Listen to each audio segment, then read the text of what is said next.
Nasib suami Feni Franz, bos skincare Makassar, usai selingkuh dengan ART.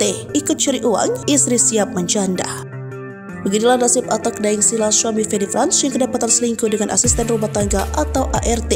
Selama hidup dalam bahtera rumah tangga, Feni, bos skincare Makassar, tak hanya sekali diselingkuh sang suami.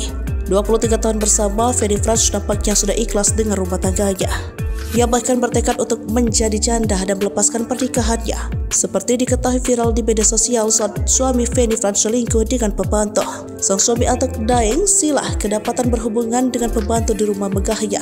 Kejadian tersebut terungkap setelah sang pembantu angkat suara, membuat Feni geram dan penuh emosi hingga histeris atas kelakuan nakal sang suami di belakangnya.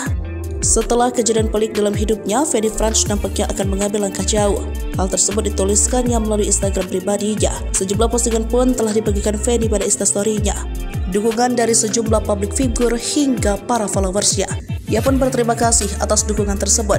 Namun Feni ingin berusaha menenangkan diri dan pergi jauh dari rumah.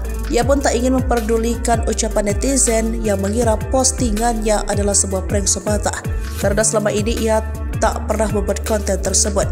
Ia pun meminta doa dari para netizen agar bisa kuat untuk menjadi seorang janda. Diakui Feni, ini bukan kali pertama sang suami main serong di belakangnya. Feni juga menyebut bahwa suaminya itu juga sudah pernah selingkuh 12 tahun yang lalu.